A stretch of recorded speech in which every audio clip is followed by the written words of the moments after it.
Bring the lights down low, time to start the show. Lights, camera, you know what we mean. Behold the magic of the silver screen. Some movies rock, some movies shock. They're powerful or odd. We cover them all on your favorite pod. They're dramatic, funny, sometimes scary. That's not weird, that's extraordinary. I got the need and I've got a fever. So play me a little dream weaver. Life moves pretty fast. Some will fizzle and some movies last. I understood there would be no math. It's the 30-something movie podcast. Be excellent to each other. Peace out and word to your mother. They're from the best decades. Movie magic that never fades. Lightsabers clash, phasers set to stun. Action-packed from dusk till dawn. We have deep thoughts and question 3. Come share our love of the movies we see. Life moves pretty fast. Some will fizzle and some movies last. I understood there would be no math. It's the 30-something movie podcast. Yes, hello and welcome to our episode on Dragonheart, where we must all speak in Sean Connery accents, except for Pat. That won't happen. I know. I was That's trying not to get out ahead of that, and Yeah. everyone but Pat will speak in Sean Connery accents for the entirety of the episode. I thought you were going to say everyone should speak in Bowen's accent. That is what you are going to do, Pat. You're going to make your best attempt at Pirate Lucky Charms. Mm-hmm. Yar! The accent that can't decide if it's British, American, Irish, piratey or not. I think you can just leave it at the accent that can't decide. Mm-hmm. It's like the song that never ends, but different. Right. There are moments where let's see, 96 we had not had, gruff Christian Bale Batman voice, but I feel like there are times where he's trying to be like, if gravelly Batman was also a knight of the round table and Martha. And occasionally Irish. See, They're after me, Martha Charms. I heard it as Captain Ron. Yes. Yeah. There's definitely a little Captain Ron in there. Yeah, I think when we talked about some of our episodes we've done in the past where we talked about terrible accents, I don't think I had remembered seeing this movie. I had seen this movie, even though I didn't think I had. I did not remember having seen this movie at the time we did those votes on what was the worst accent we'd ever heard, whether it was Kevin Costner or Tommy Lee Jones or some of those. This one's not great. Yeah, this one's a little weird. But you know whose accents aren't weird? Our accents. You've already heard Pat. What were you going to say? I was just going to say we probably need to ask our listeners from overseas, but or we confirm or deny whether our accents are weird. No. I mean, we're from the Midwest. We don't have accents. Right. Is that how? Oh, correct. I understand. You've heard that, right? Yeah, the Midwest is no accent. Everybody else has an accent, but we don't. I see. Yeah. Doesn't everybody say that, though? Or do only Midwestern people say that? I believe only Midwestern people say that. I don't talk to other types of people. I see. You just don't talk to them. It's cool. I just don't talk to them. I don't listen to them, so I don't know. I don't know what they sound like. Well, I don't know. That now I feel like our podcast has taken on an edge. Maybe it has. Maybe with the dragon slaying involved. Maybe. Yeah. Yeah. Mm-hmm. I thought the whole message of the movie, today was one of kindness. All right. Well, you've heard Patrick's voice. Pat, how are you doing? Great. Good to see you. Good to hear you. Good to be with you. And Pat, you and I had an exciting afternoon. We went to go see Masters of the Universe. That was a ton of fun. It was a lot of fun. I do kind of regret not having brought my Sword of Power to the movie theater today. It would have been excellent. I should have done it. Well, the next thing I'm going to try, if I can find or somehow design my own version of it, the next thing I would love to 3D print is a copy of the Cosmic Key from the 87 Masters of the Universe movie. Mm-hmm. Yes. I'm going to see if I can 3D print one of those. That would be amazing. I think I can't find, I wasn't finding good designs of it online, so I might have to see if I can just make my own.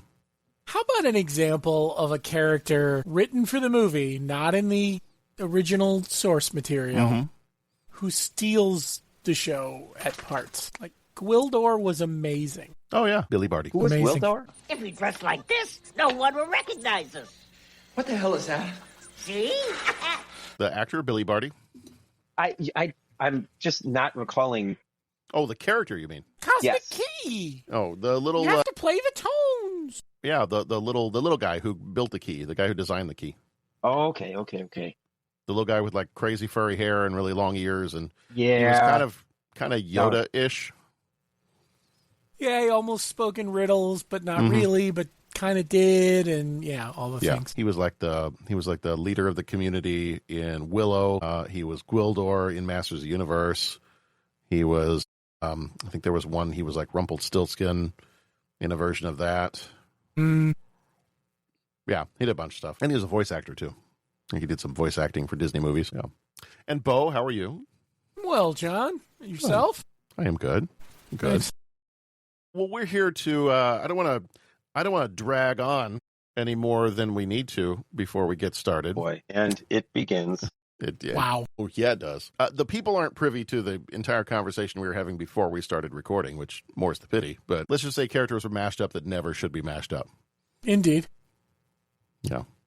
Maybe sometime on a bonus episode we'll redo that again. And I'm not sure the world is ready for Cornholio Skeletor. Only one way to find out. That is true. That is true. We might even actually get more Patreon folks if we do that. Yeah. Tends to be when we do off the wall stuff, we end up with more supporters. Which I will say, we have a new Patreon supporter. Woohoo! Oh, Welcome. that's wonderful. Yeah. Thank you so much. we have new Patreon supporter Dirk Smith, who is actually in a couple of weeks, if I've got my time right here, in a couple of weeks is going to join us for The Rock. Very cool. Excellent. Excellent.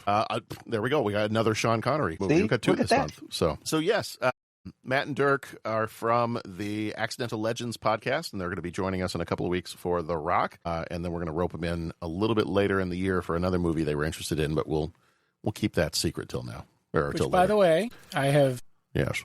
since listened to a couple of their episodes, and I want to highlight the Spies Like Us episode. Yes. Boy. That was a fun one.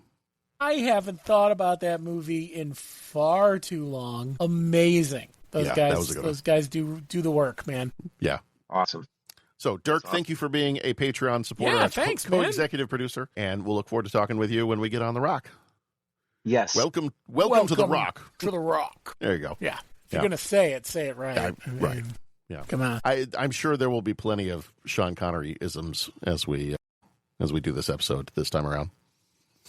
So our episode is Dragonheart from 1996.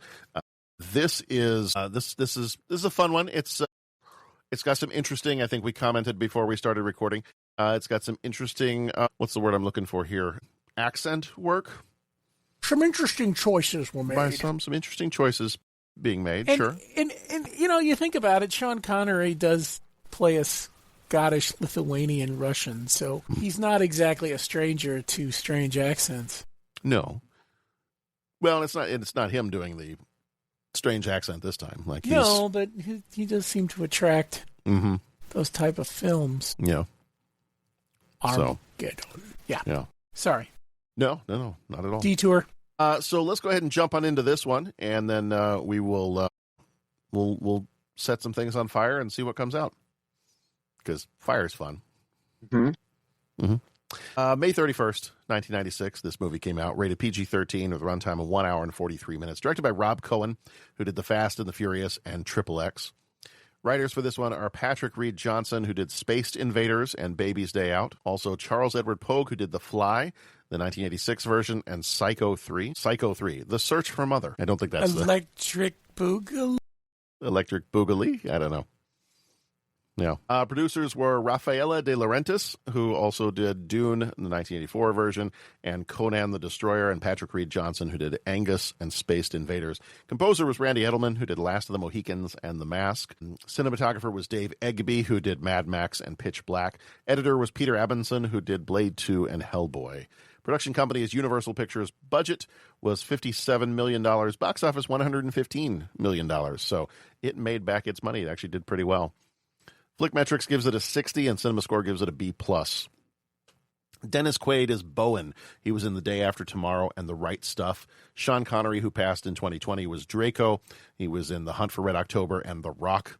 David Thewlis was King Einan. He was in Harry Potter and The Prisoner of Azkaban and a movie called Naked. Pete Postlethwaite, who passed in 2011, was Brother Gilbert. He was in The Usual Suspects and Inception. Dina Meyer played Kara. She was in Starship Troopers and Saw. Julie Christie was Queen Aislinn. Was it Aislinn or Aslan? Not Aslan. I want it to be Narnia. Aslan, but it's not. Yeah. That's Narnia. Queen. I think it was Queen Aelin. Maybe Aelin. Maybe you don't say the S. This shows how much I paid attention to people's names every once in a while. She was in Dr. Zhivago and Away from Her. Jason Isaacs was Lord Felton. He was in The Patriot and Harry Potter and the Chamber of Secrets. Brian Thompson was Brock. He was in The Terminator and Mortal Kombat Annihilation. Lee Oakes was Young Einan. He was in The Walk and Dragonheart Battle for the Heartfire. Wolf Christian was Hugh. He was in The Walk and The Ghost in the Darkness. Terry O'Neill was Redbeard. He was in The League of Extraordinary Gentlemen and Robin Hood, Prince of Thieves. And Peter Frick was King Frine. He was in The Peacemaker and Behind Enemy Lines. So some other fun trivia stuff about this one. To make sure that the CGI dragon felt alive and emotive and all those things, the director Rob Cohen gathered every close-up of Sean Connery from his entire filmography, cataloging facial expressions and putting them into different emotional bins. Then the animators at ILM referenced this footage to make Draco's smirk, his eye twitches, his speech cadences fit directly with Sean Connery's actual physical motions that he would make when he talks. Those boys at ILM, man, I tell you what. They do good work. They do good work. Yeah. In somewhat of a deliberate choice to reverse some usual movie tropes, the villainous King Einan wears shimmering white silks to project an image of purity and innocence, which he very much does not have. We learn very quickly. Conversely, the cynical hero Bowen spends most of the movie clad in dark, weathering black leather to symbolize his moral descent into a very dark place, possibly into an inner space within his own heart, you might say. I see what you did there. Yeah. I do make those jokes with some frequency. Ba-dum-bum. Yeah. Yep. We could keep doing these jokes and give them something to talk about. All right, I'm losing track of this guy reads from a card. I wish. If I had a card, I'd remember more of his movie titles. Yeah. Anyway, so let's see. What else? John, I believe what you're trying to say is we probably should move the podcast along before we finish recording it. It ends up being The Day After Tomorrow. Yes, there we go. Thank you. I see what you did there. Look at Pat coming in for the save, Look at that. baby. There we go. Look at that. That's Pat. That's John lobbing it up in the air and Pat coming down with the slam dunk. There, you know what I'm saying? Yeah. I have my moments. Not many of them, but I do have them. But you do have them. Yeah, my hands are dirty, too. So Sean Connery did the speaking dialogue for the dragon, but he did refuse to sing. And so actually, whenever the dragon is humming or singing, director Rob Cohen pitched in and did his best mock Scottish brogue into the final sound mix because Sean Connery refused to. I wonder why. I don't know. I don't like to sing. See, my problem is every time I try to do a Sean Connery, if I don't do the Scottish accent enough, it comes out sounding like Patrick Stewart. Yeah, it's interesting how that works. I don't like to sing, number one. As much as I don't like children on my bridge. Is that someone singing a song? Shut up, Wesley. The children came in here onto my bridge singing a song for Picard Day, and I hated it. I hate it. I knew that was coming next. It is every Starfleet child's duty to get off my bridge. Well, you broke your little starships. Okay, this is not a Star Trek No, podcast. Father. Yes. The line must be drawn here. No. We haven't even started yet. In a world forged by iron and shattered by tyranny, a disillusioned knight named Bowen must forge an impossible alliance with Draco, the last remaining dragon. Experience the power of honor, the strength of sacrifice, and the ultimate battle for freedom in Dragonheart.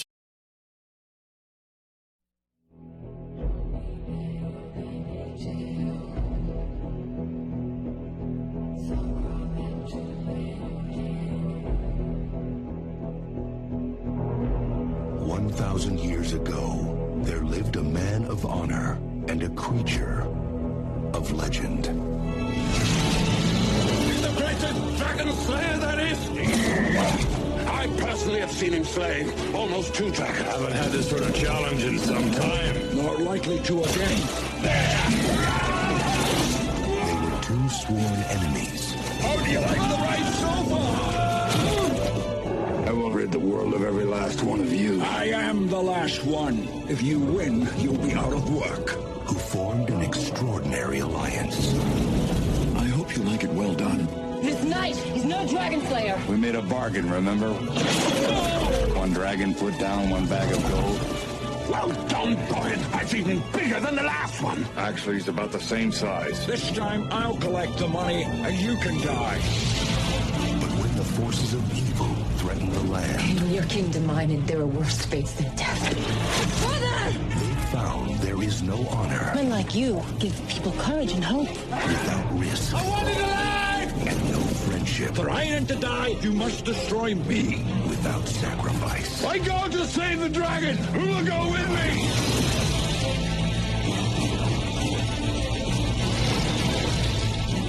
Universal Pictures presents a motion picture that will make you believe. Dragonheart.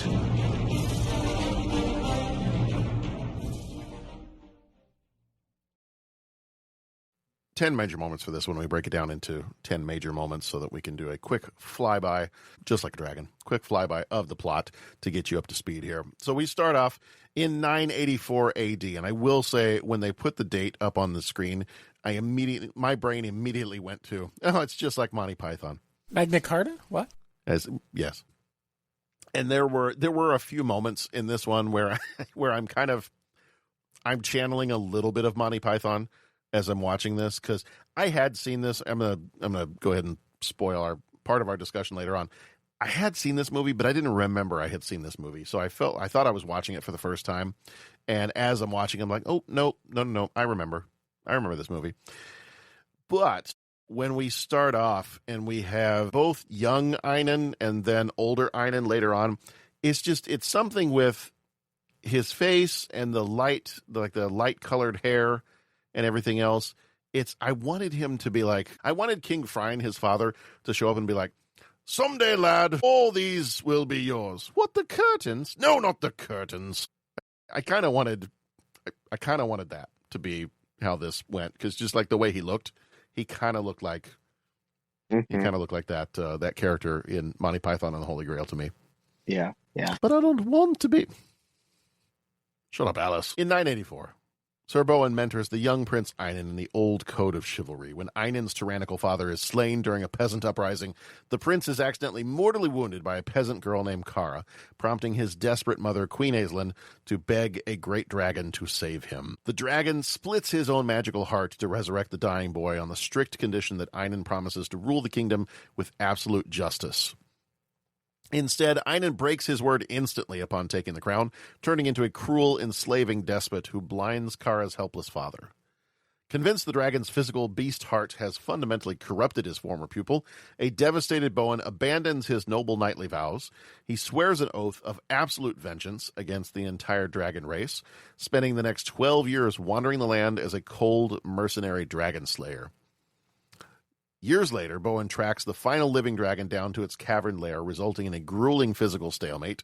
Realizing that neither of them can truly best the other, they unexpectedly strike up an economic partnership, traveling across various towns to stage fake dragon slayings for easy gold. Bowen names his new scaly partner Draco after the ancient star constellation, remaining completely unaware that this is the exact creature that saved the prince. Because of the magical half-heart transfer, Draco and King Einan share a deep symbiotic link where they physically feel each other's precise injuries.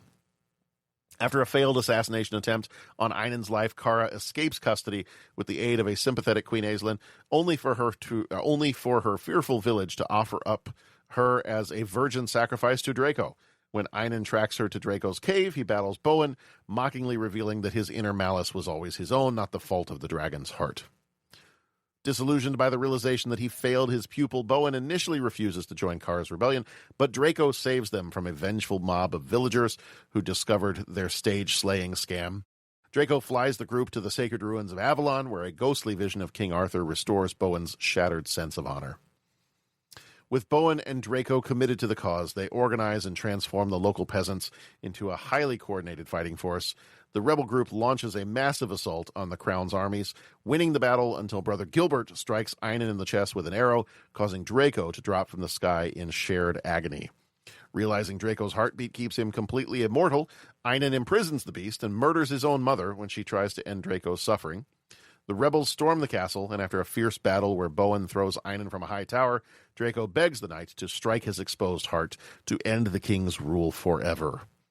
Forced into a devastating choice, Bowen throws an axe directly into Draco's chest, killing both the noble dragon and the charging King Einan simultaneously.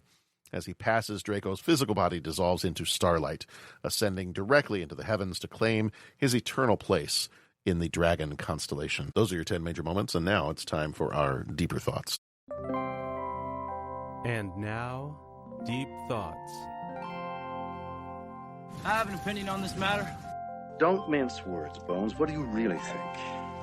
I like it a lot. Wow. It's very deep. Thank you. When was the first time you saw this movie? And real quick, just quick overview, do you enjoy it? Bo, when was the first time you saw this one? This was the first time I'd seen it. Oh, first time viewing. Okay. Yeah, I enjoyed it a lot. It was something different, you know? Yeah. Patrick? This was not the first time I saw it, but neither was when it first came out. I saw it somewhere in between 30 years ago and now. I just don't remember when. And I wonder, too, as I was watching it this time, if I'd only seen parts of it. Okay. You know, and kind of like my brain filled in the rest. I'm not sure. Anyways, I found things to enjoy in this movie. Okay. Yeah, for me, I thought it was my first viewing, but it was not. Like, as the movie went on, I'm like, oh, no, I remember more of this than I thought I did. So I don't remember when the first time I saw this was. It probably was a little bit closer to when it came out, is my guess. There's a possibility because every once in a while we would do I would do a series of movies. I would get 4 movies that Sean Connery's in, and I'll watch all 4 of those movies back to back or something like that. We would do that from time to time, and so it's possible that if I was picking up Sean Connery movies, I might have picked up The Rock and Dragonheart and, I don't know, a couple other ones at the same time to watch kind of all together. So I had seen this one at some point before a couple of days ago. Otherwise, this is obviously my first time very recently, but probably not in theaters, definitely not in theaters, but sometime I would guess late 90s is when I saw this one for the first time. So what works in this one? What is it that works for you in this movie? So, Bo, you said that you enjoyed this one. So what is it that works for you? I'm a sucker for a story like this. Some dragons, some knights, some King Arthur thrown in for the good of the cause. You know, it doesn't have to be a perfect film for me to enjoy it. Probably am the audience for this movie. Okay. You are the target. Yeah, for me, what works in this one, I would say some of that stuff. I'm a sucker for a good, sword and sorcery, medieval kind of a deal. Throw a dragon in there. It's always fun. If it's got a bit of a vibe to it that's like a Robin Hood, Prince of Thieves or something like that, that's always fun. I love a movie with a good medieval sword fight battle. Those are always fun. Yeah, I would say this is going to go a little bit in this category and a little bit in another category. So partly what works for me and sometimes doesn't work for me is the animation of the dragon. There were some times where it was really good. ILM did an amazing job with the animation on this dragon. Now, as with all things CGI, I think some of the best animation was the animation done at nighttime, where you can hide some of the imperfections in it. But still, some amazing work that they did to animate this dragon and to really kind of use, in particular, the facial features of the dragon, the way they were able to capture the changes in facial features, because that, when you think about it, the work that they did with Jurassic Park, you don't have to capture emotional facial features in the dinosaurs. Mm-hmm. So it's not like that's a going concern. However, they had, I want to say this was one that they created their own. It was called Caricature, and it was, I want to say they created it for this movie. Is that true? I'm trying to remember. Yeah, they had something called caricature, and I think eventually, I think that's what morphed into what they were able to use to create all kinds of other digital characters. But in the meantime, it was the one that they created, again, I think for this movie, and it was just amazing to be able to see a CGI dragon and to match, like we read in the trivia part, to match Sean Connery's facial features so well as he's talking, to allow this dragon to emote the way that he does. That part worked really well for me. I enjoyed the medieval battle stuff. I enjoyed how good the dragon animation was, even though there were a couple times in the movie when it seemed a little like there were a couple scenes here and there in the movie where the animation was a little less than what I would probably expect from ILM, but that didn't take away from the overall work that they clearly did on this. Pat, what works for you in this movie? Well, I'll just kind of take each of your answers. I mean, love the sword and sorcery. I like those genres of movies. I love everything about the dragon in this. Mm-hmm. I really, from the technicals that you just described so well, to the character itself, to Sean Connery doing the voice work, I thought that was a high point for me. I really love this section of the movie where the two were in cahoots with each other, trying to scam the villages. All of those things, all of those parts of the movies, I really enjoyed. Yeah. Okay, now flip it on the other side. What did not work? Pat, I'll let you go ahead and start this one. What did not work for you in this one? I think what didn't work for me was that the movie seemed very superficial. Now, that would have, I'll start with that.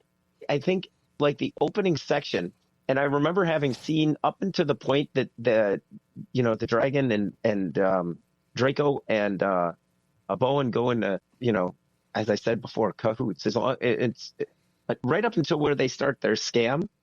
Yeah. Everything really just nothing really seemed to be fully explained, Mm-hmm. Why was the king so despotic? Why was he trying to, pilfer the peasants out of their, why was he the evil character that he was? What was his motivation? That wasn't explained. Why did Bowen not see that Einan was,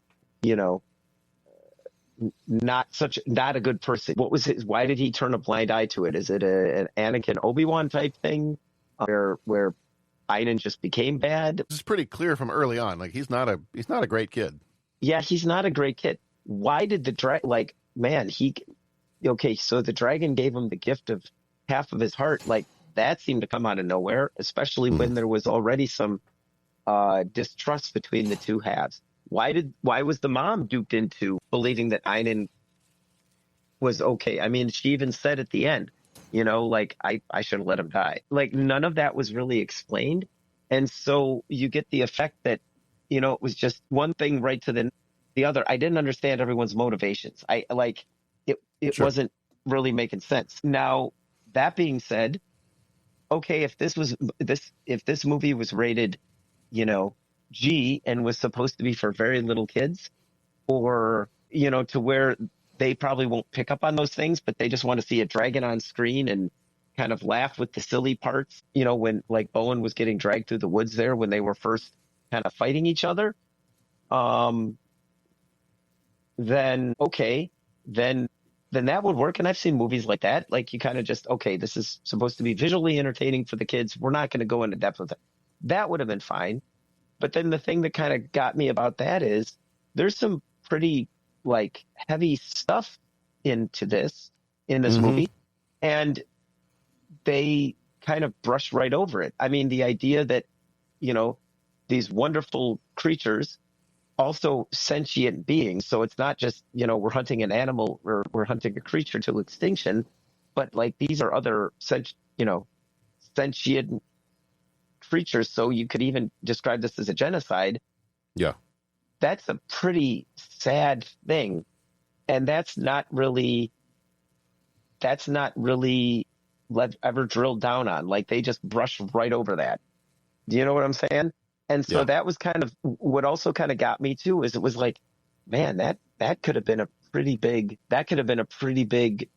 aspect of this movie. And they just kind of gloss right over it, again, as if, they were making this for kids where you're not going to quite get that in depth with the emotions. So I don't know. I kind of was just left wanting more with all of that, especially in those opening sections. And I think, and I'm sure some of these questions will come up later, especially in our 3 questions segment. But I think you see some other movies come along down the pipe that are actually like actual movies with dragons, where they do explore some of these almost the same concepts, but they do it in a manner where, there is emotional content. There is, it's not just a superficial fun movie, but you do explore some of these more sad and regretful concepts, and you do it in a way that's accessible to kids as well. So I think that was the one thing that didn't work for me, is that when I was watching it, it was like, I wish there could have been a little bit more here, a little bit more plot development and explanation for the why, and then a little bit more exploration of some of the darker facets of the movie. And to be honest, like, if they wouldn't have put it there, if it wouldn't have been, you've hunted these animals I keep saying animals, these creatures to extinction, and they just would have taken that whole thing out, then I'd been like, okay, this is just a movie for kids and it's fine. I can, but just, you could have probably subtracted like a couple of lines. It would have been fine. But that was something that, I kind of bumped on while watching it. Yeah. For me, I think the what didn't work for me, other than poor Dennis Quaid's whatever accent that was, piratey Lucky Charms. Yar. Was, oddly enough, you say yar, and all he keeps talking about is a code of honor. And Yar. Yeah. That's its own awkward conversation right there. Indeed. Yeah. Other than that, other than the accenty part, is there was the tone of this movie was just a little unbalanced. Like, it wasn't, and I don't need a movie like this to take itself so ridiculously serious. But there were some very cartoonish moments in this movie. In particular, like when he's dragging him through the forest, like when Bowen is hanging on to the to the rope where he's tried to capture the dragon, but he's hanging on and he's going through the forest, and he's yelling and screaming, and it's kind of cartoonish. And Brother Gilbert does some cartoonish stuff. So not that I totally like balancing a little bit of humor with my medieval movie, but there was just something about this one where it didn't seem quite balanced right. Mm-hmm. I don't know that I can get much more specific on that, but there was just something that felt a little off about it. Like it veered too much into the silly at times, to the point where I'm like, okay, well then is the whole movie going to be like this? I was half expecting like, well, let's just start doing some Looney Tune physics here. Let's have somebody get smashed with something and flatten and then, reinflate themselves, or I don't know. I'm exaggerating, but there were moments that felt very cartoonish and very silly. And in a movie where Sean Connery brings the gravitas as your dragon voice, I don't know that you need the silly. I think you can bring in other ways to get the humor in. And there were a couple of times where certain things were a little overdone.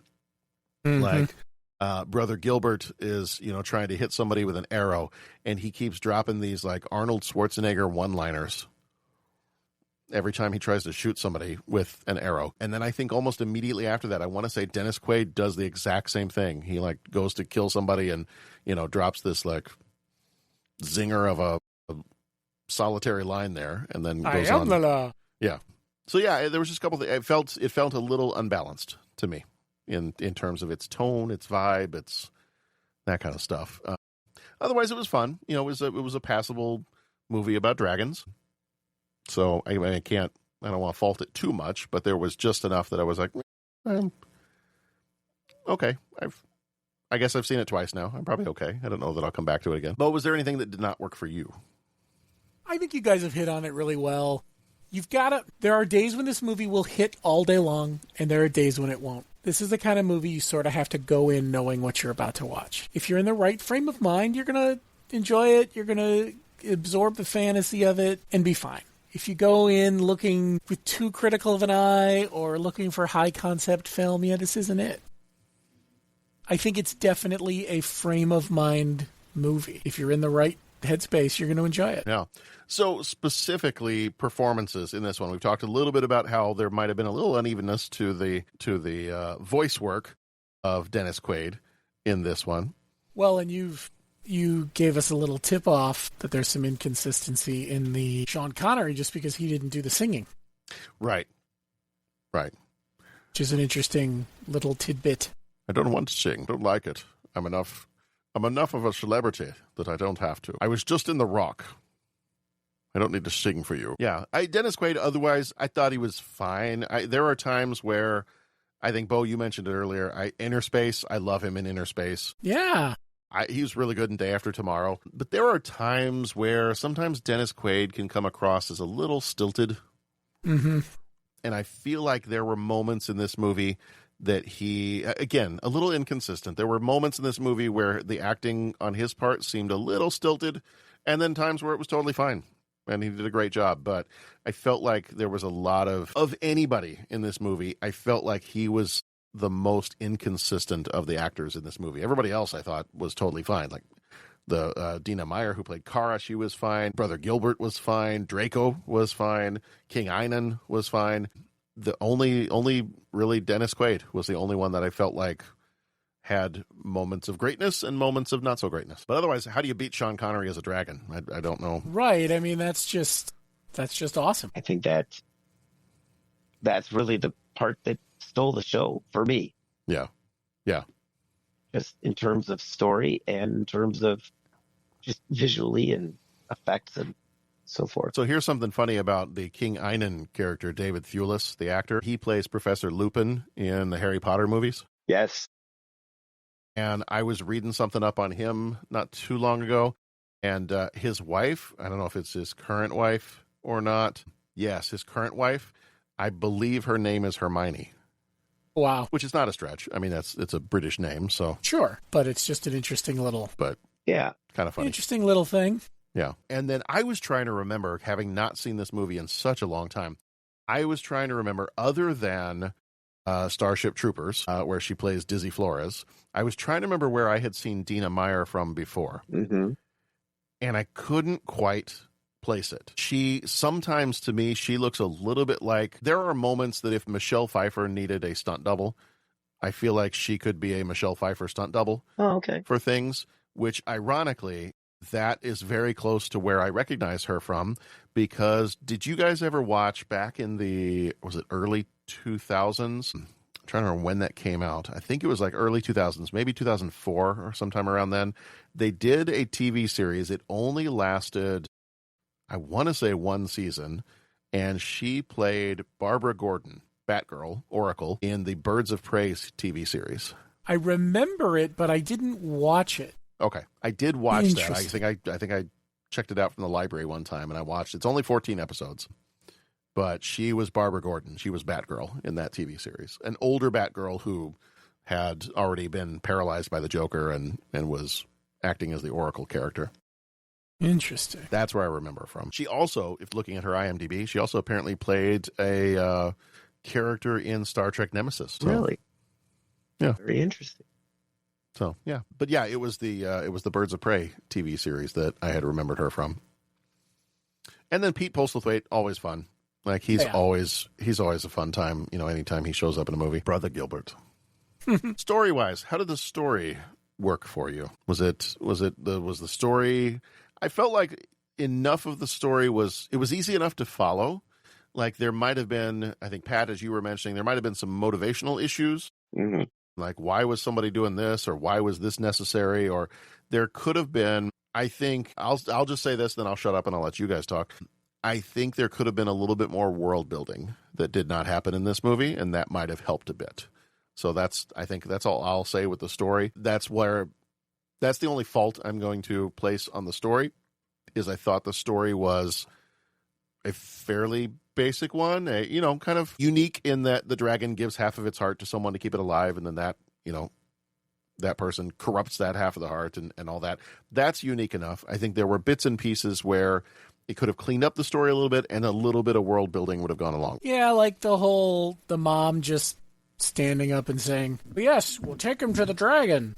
Like, I didn't miss something at the beginning where we knew that the dragon could save him already? Right, like how does she know that? Right.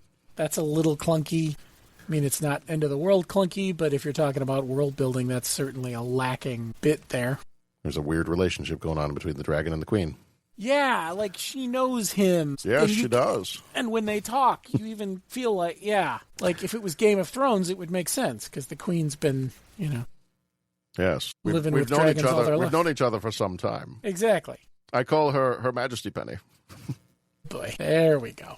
Yes. So that happened. So plowing ahead. Yes, I agree. Hey now. Yes. Go. Yes. Yes, that's exactly true. Hold on. Just a moment. I'm going to be taking over the podcast. I need to play my own music here. Hold on. Yes, Dreamweaver. But I think that's it.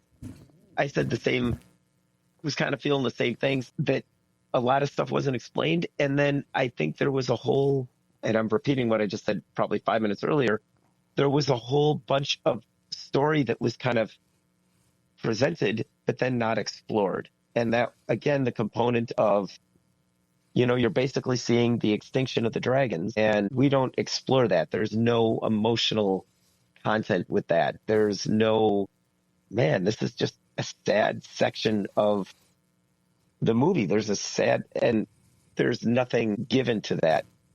And that's okay, again, if you want to keep the movie as just simple, sword and sorcery, dragon fun, then that shouldn't have even been in there in the first place, that these dragons were being hunted and, to extinction. Sure. Yeah.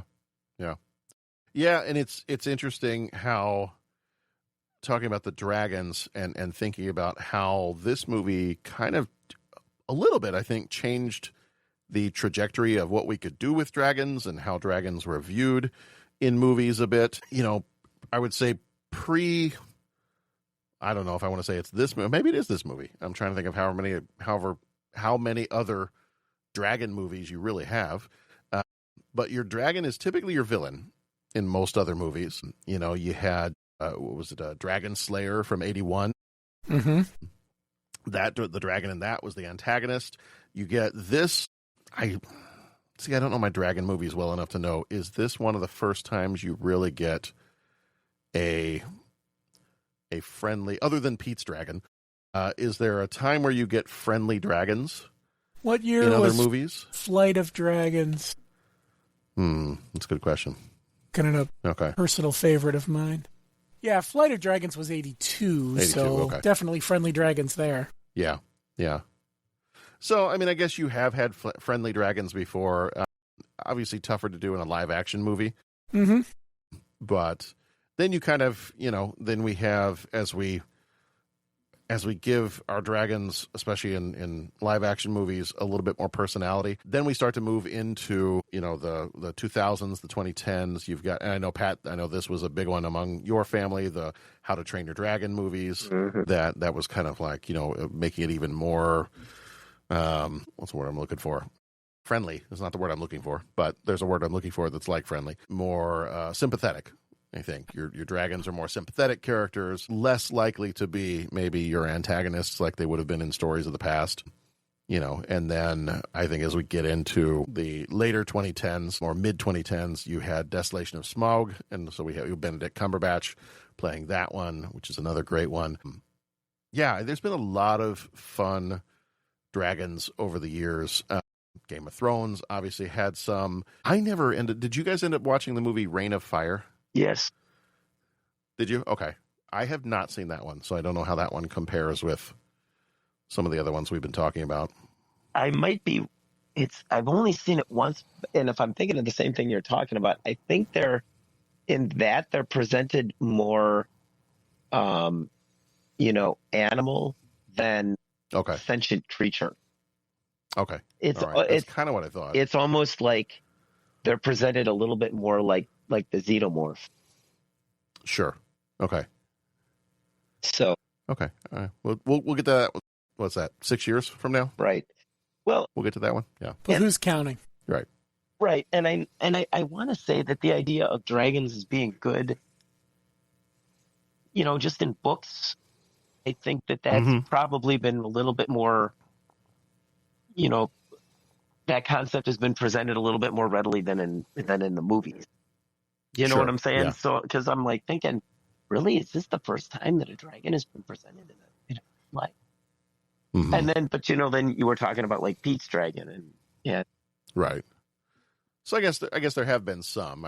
You probably see them more in. Well, and it's easier to do a dragon in an animated movie than it is live action. The song Puff the Magic Dragon, right? So I think there's been ideas of concepts of dragons being presented in a positive light. Obviously, I know there's a whole contingent out there that thinks Puff the Magic Dragon is a reference to drugs.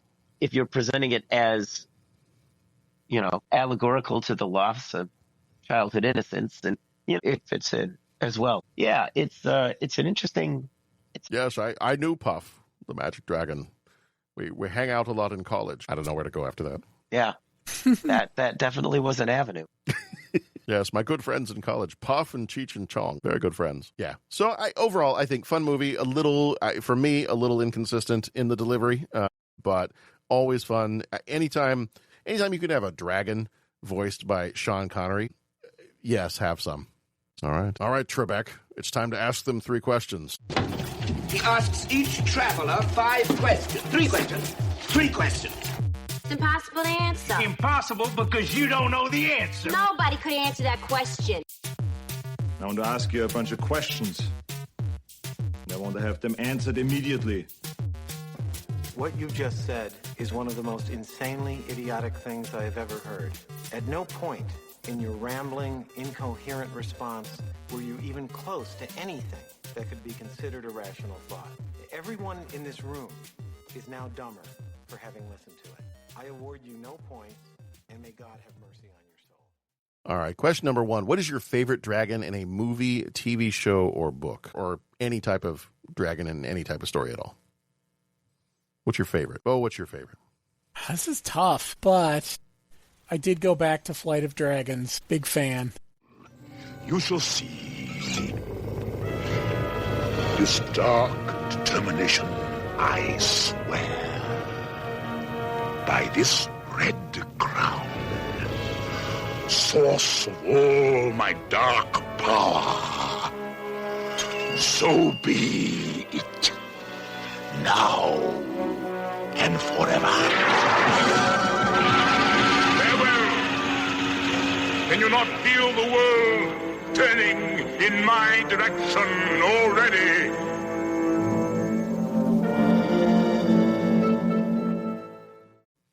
I don't think I've ever seen that. Then I had a lot of trouble picking a dragon. So I would just say all the dragons from Flight of Dragons. Okay. All right. Pat, what about you? What's your favorite dragon? Well, I first of all want to say I think I need to see this movie, Flight of Dragons. Hearing you talk about it sounds pretty. Oh my gosh, it is so great. Okay.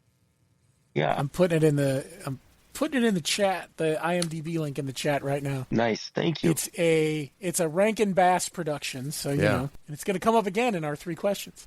Okay. Oh, there we go. There it is. And thank you. In answer to this of the 3 questions, I would say it would have to be a Toothless the Dragon from How to Train Your Dragon.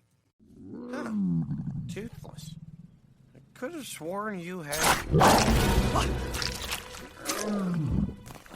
teeth. There you go. Specifically, how he was, his portrayal in the movie. We were very taken with those movies, as you mentioned. And I think it's just the plot, the theme, the voice acting, the music, all of those things were just in perfect harmony with those movies.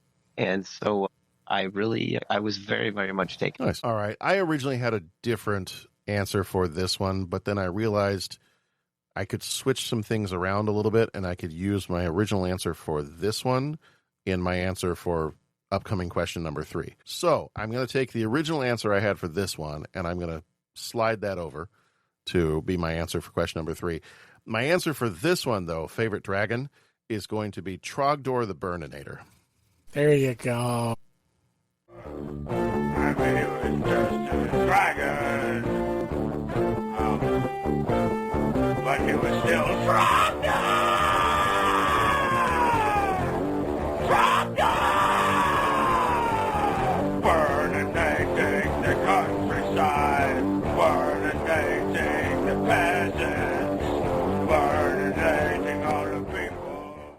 So if anybody listening was a fan of the Homestar Runner web series back in the day, you'll know about Trogdor the Burninator.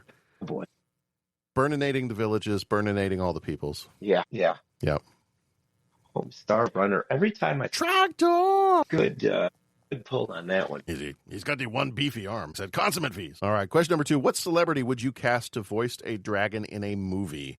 And I didn't put this caveat in there, but I will say it can be anybody from any time. They do not have to still be living. The way you wrote this, it did make me wonder, does it have to be someone who hasn't voiced a dragon before? That would be probably more interesting. Interesting. Now I have to do a quick Google search. But then I have a couple of... Yeah, I didn't get a chance to Google search one of my options to see if they had or not. Back to Flight of Dragons. James Earl Jones does a dragon in that movie. Nice. And so he was my first thought, but if you put it in the caveat of hasn't voiced a dragon before, Morgan Freeman. Good choices. Nice.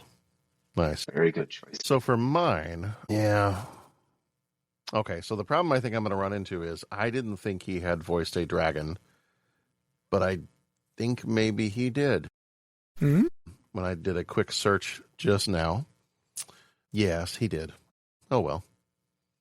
One of the ones I had a list of people, and one of the people on my list was Christopher Lee.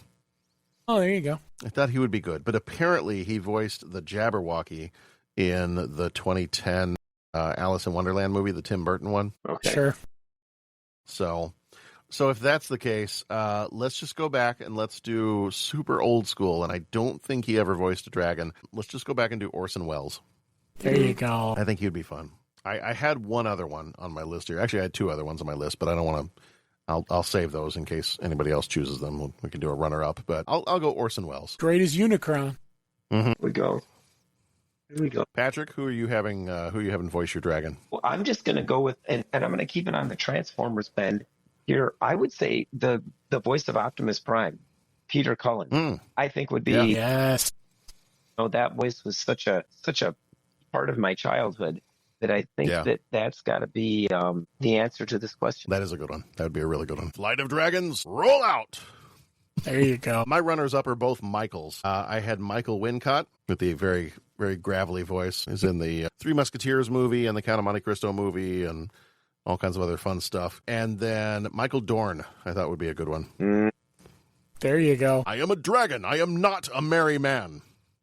Indeed. You know what? I've got another, you're talking runners up. I think another one that would be very good, and I am drawing a complete blank on his name all of a sudden. So V for Vendetta, Agent Smith, L. Ron. Yeah. Hugo Weaving. Hugo Weaving, I think, would be a very good pull. Yeah, I think that would be a very good dragon. It's the smell, if there was such a thing. Although now that I listed, God, that would be awful. If Michael Dorn was Draco in this movie, he's like, not giving half of my heart to a child. I don't even take care of my own. What'd you say his name was? Prince Alexander? No heart for you. Be very rough. Okay, question number 3. If you could keep one fantasy creature as a pet, what would it be? Well, after all the talk of dragons, it's hard to not say a dragon. Yeah, I know. This is where I had to make the switcheroo for mine. Okay. I chose Falkor. There you go. Because he's a dragon. He's a luck dragon. He is. He's a luck dragon. So that I'm gonna was pick my Falkor. lovely wife's favorite dragon was Falkor. Yeah. Because he's half dragon, half dog. He's his own best friend. He loves golden kibble. I don't know. What I found very interesting about How to Train Your Dragon is they were talking about the making of that movie and how they conceived of the different dragons. And they, in the animators, they looked at, especially with Toothless, they looked at the movement of real animals.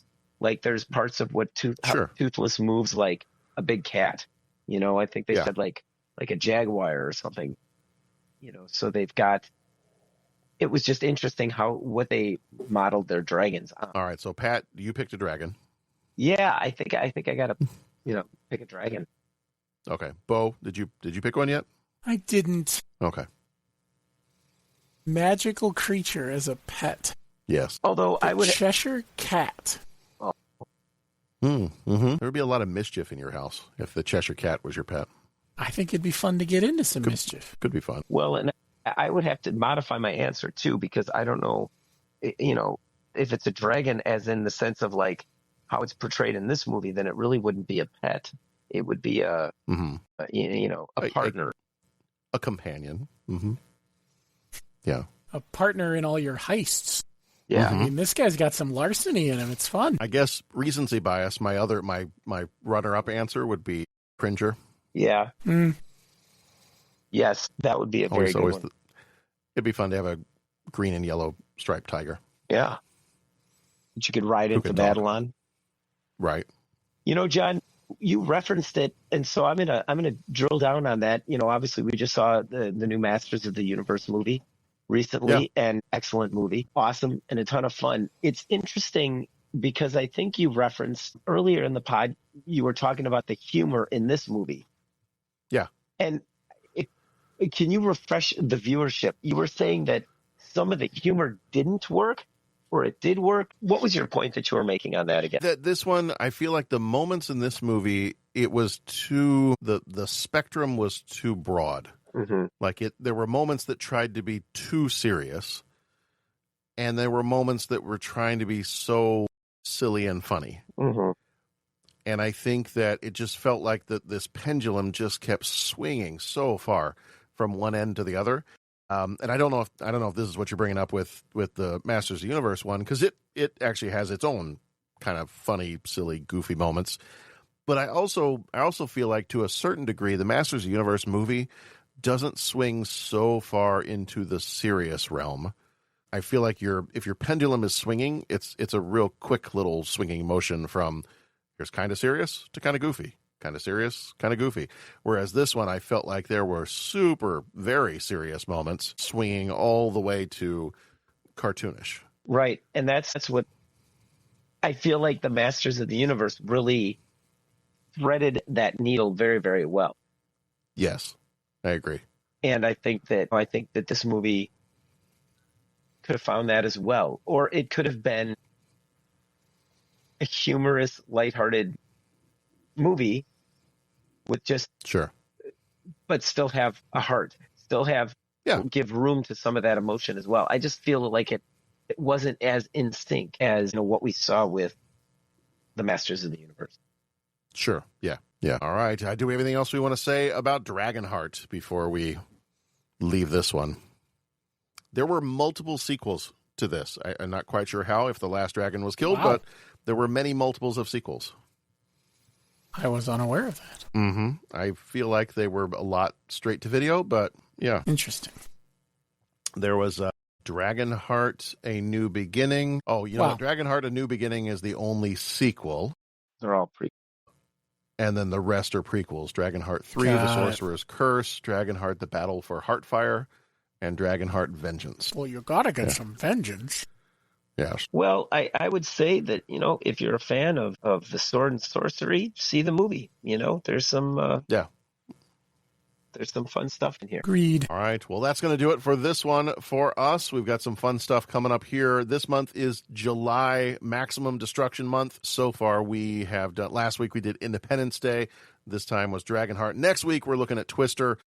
In a couple weeks, we've got The Rock, and we are excited to have the hosts, Matthew and Dirk from Accidental Legends podcast, show up with us here in a couple weeks for The Rock, back with Sir Sean Connery again, one more time. Then Eraser. We're going to finish the month off with the Arnold Schwarzenegger movie. And then over on Patreon, if you're joining us over there, this month we've got White Squall from 1996.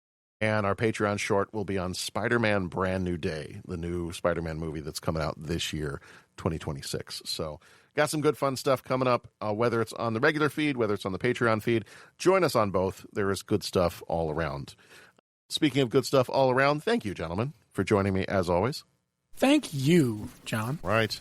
Everybody, be excellent to each other. Go watch some good movies, and we will see you back here next time for Twister.